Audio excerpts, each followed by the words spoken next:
大馬競選，有人話呢次係最黑暗嘅一屆。喺開票期間停電嘅短短10分鐘，選情出現咗戲劇性嘅改變。原本大幅領先嘅人民聯盟以82比133席嘅結果落敗於另一政黨國民陣線，冇辦法結束國陣嘅長期執政。選情結果令人詫異，有人批評國陣喺背後作假，亦有人唔願意承認選舉結果，更加有民陣總理呼籲民眾上街抗議不公。到底喺停電嘅一瞬間發生咗啲咩事呢？今日我哋 Univision 邀請到嚟自馬來西亞嘅科大同學，為我哋分享下今次對大馬選舉嘅睇法。不如就等佢介紹下自己先啦。OK，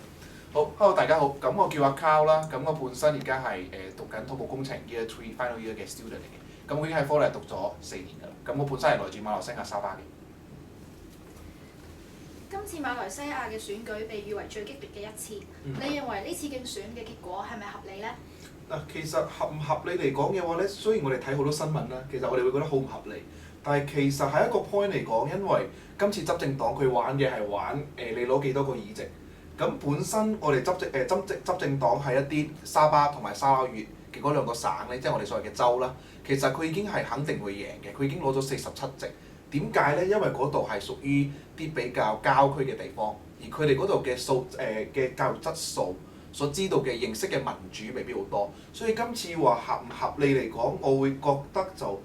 其實已經未必會係民陣贏嘅，未必係民聯佢哋贏嘅，未必嘅。咁只係話今次可能最大機會係50-50嘅嗰個 probability， 即係有機會係佢哋會執政，或者亦都有機會佢哋係冇執政，因為視乎最大嘅問題睇嗰兩個州啦。咁你覺得呢次嘅競選結果有冇影響到你對大馬政府嘅信任呢？其實今次嘅競選結果係結果係的確令到我哋對馬來西亞政府有啲即係有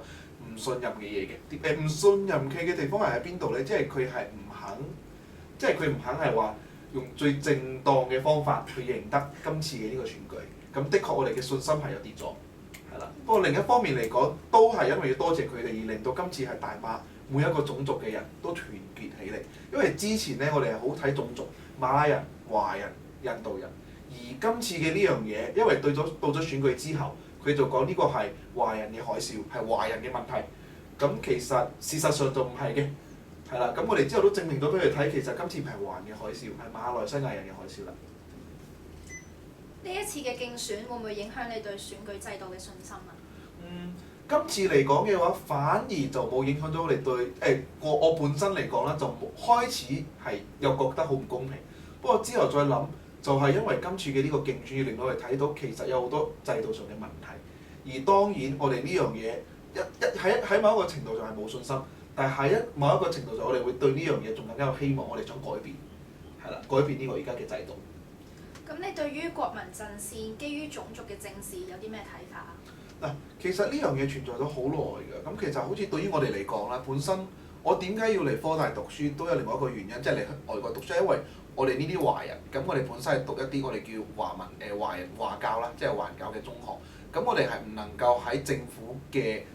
大學讀大學嘅，即係我哋唔能夠接受政府嘅大學嘅嗰個教育嘅。咁變成我哋唯一條路就係得出邊做，而就因為正就因為呢個種族嘅政策而令到呢件事嘅發生。係啦，咁我哋的確係對而家，因為大家都係馬來西亞人，咁有好多譬如話經濟上邊、教育上邊有咗呢啲問題，佢係偏單於而家嘅馬來人嘅。可唔可以同我哋講下啲有關種族政策嘅背景呢？可以啊，嗱，其實呢個就要睇翻我哋開始點解創馬來西亞嘅時候，其實曾經咧我哋嘅而家嘅烏統啊，即係而家我哋執政黨嗰度咧，曾經佢哋想將馬來人嘅嗰個黨變成係所有馬來西亞人嘅黨，不過之後就搞唔成。而到咗之後，第二次揀首長嘅時候，即係個首長做嘅時候，應該第二就係第3任啦。咁仲有一個513嘅一件事，就係所謂嘅排華。喺馬來西亞有件排華嘅呢件事，就係因為呢個排華而變成而家嘅種族嘅呢個政治，呢個政策就係馬來人會得到嘅比較多嘅福利。OK， 佢得到即係就算佢要做生意，佢得到比較多嘅 subsidy， 佢得到比較多嘅incentive。同埋，就算讀大學嚟講，我哋都係有 quota 嘅。個 quota 如果就係會，佢冇好正式嘅講，但係我哋可以睇到，就算你華人或者就算你印度人，就算我讀書叻，都唔代表我可以入到大學。係啦，即係佢係睇呢個 quota 呢方面嚟分嘅，係啦，同埋佢有好多嘅嘢係特別去偏袒於佢哋本身嘅馬拉人嘅嗰個利益、個權利。不過喺當時候要搞係因為當時候嘅馬拉人好窮，當時候馬拉人好窮，同埋當時候華人的確係好強，華人控制咗嗰個經濟，而令到點解佢哋要搞呢個種族嘅呢個政策就係咁。但係到咗而家嚟講，因為大家都差唔多馬拉人跟得好快，咁馬拉人都達到佢一定嘅經濟嘅能力，有佢嘅經濟嘅基礎，咁變成咗我哋就會覺得呢個政策已經係唔 work，係需要去行一個屬於每一個馬來西亞人嘅政策。你認為聯合國係咪應該介入呢一次嘅競選呢？點解啊？其實開始我哋會有呢個睇法，覺得應該要介入，但係而家反而會覺得需要介入。點解呢？因為開始我哋會對馬來西亞國民未必有呢個信心，因為我哋開始睇嘅只係睇執政黨，睇嘅係反對黨，睇嘅只係睇呢個制度。但係到而家就因為大家都知道發生緊咩事，我哋大家都肯企出嚟去反抗。肯企出嚟唔係話抗議你唔好，而係話同你講，我哋會睇住你，我哋會睇住你而家執政，我哋會同你講，你唔好再行差踏錯。呢個係最後我哋可以俾到你嘅啲5年。所以我覺得未必聯合國需要去介入於我哋今次嘅事件咯，反而我哋自己馬來西亞人係可以做到咯。你對於事件揭起嘅政治動盪有啲咩睇法啊？其實呢件事嚟講個睇法反而就冇咩好特別嘅嘢，反而係最 impressive 嘅成件事就係今次因為反對黨好注重，即係反對黨好注重喺馬來西亞人，唔再分種族嘅政策，即係佢嘅政策係全部係講大家都係一家人，係啦，所以我對呢樣嘢其實令到我哋睇到今次嘅呢一個政治嘅呢樣嘢，而令佢睇到其實有一個希望喺馬來西亞，係啦，個睇法就係咁。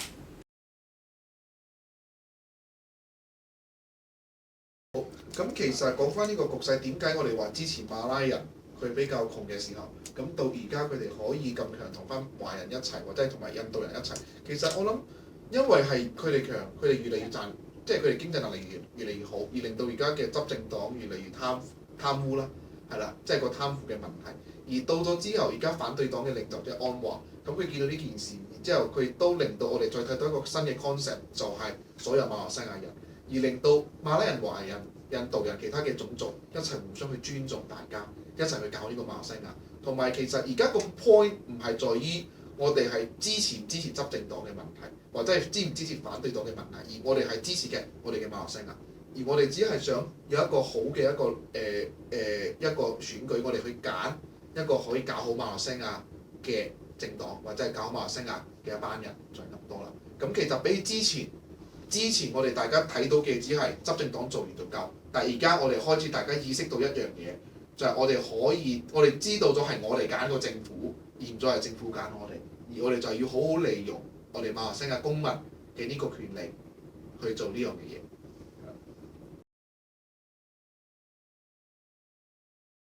其他國家有一件事就係講翻停電嗰10分鐘嘅話，其實個停電嚟講咧，一個宣傳到嘅係假嘅。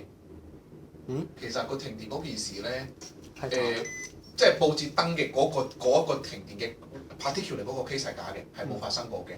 已經澄清咗嘅。咁其實另外一件事就的確有幾個地方係有停電，的確係有，但係好似冇報到出嚟，而報到出嚟嗰個其實就證實咗係假嘅，係啦。不過我哋大家睇到嘅一個最明顯嘅就係佢嗰手嗰個人係啦，即係我哋要去投票嘅時候，因為我哋唔可以投第二次，而開始。嗰個選舉嗰個committee 啦，佢就已經講咗係一個禮拜都唔會散嘅，即係唔會冇咗嘅嗰個 inanimate 嘅。咁其實嗰日就2個鐘頭之內已經係冇㗎啦，嗰個已經係啦。咁我哋就睇到已經有呢個問題嘅存在，而佢哋最後俾到嘅理由係賣貴咗，賣錯嘢係啦，俾到嘅理由係咁。所以其實而家我哋要上訴嘅都係有好基本嘅嘢，就係嗰個機制，即係佢原本講嘅嗰個脈已經出咗事。因為佢哋有派身份證咯，因為其實譬如話沙巴嚟講，點解之前沙巴係反對黨嘅？咁點解而家沙巴會變成係執政黨？係因為佢哋曾經有一件事，就係佢哋派咗好多嘅身份證俾啲非法移民，而佢哋有呢個身份證，佢哋可以去投票嘅，係啦。所以就因為呢件事令到我哋今次對呢件事係好嬲嘅，同埋的確不過係冇證實到，我哋睇到係網上有好多嘅流傳，但係咪真係嘅咧？咁其實有一件事，即係佢哋今次又派翻個身份證，又係有俾其他人去投票，係啦。咁都有人講係真嘅，亦都有人講係假嘅。咁真或者係假，不過我哋會覺得，我個人嚟講就會覺得有機會發生，但係我未睇到有幾多個，即係佢講緊即係有幾多個人，我先至可以證實到會影響到呢個選舉結果咯。係，咁的確係身份證呢個係呢個問題，所以點解佢要用嗰個墨就係咁。咁我哋今次都係第一次係可以喺國外海外呢度投票嘅。我本身都係喺喺呢度嘅領事館投票到嘅。咁好多謝你接受我哋嘅訪問啦。雖然大馬事件已經過去咗，但係事件掀起咗民主風波，即使身處香港嘅你同我，亦都應該值得深思。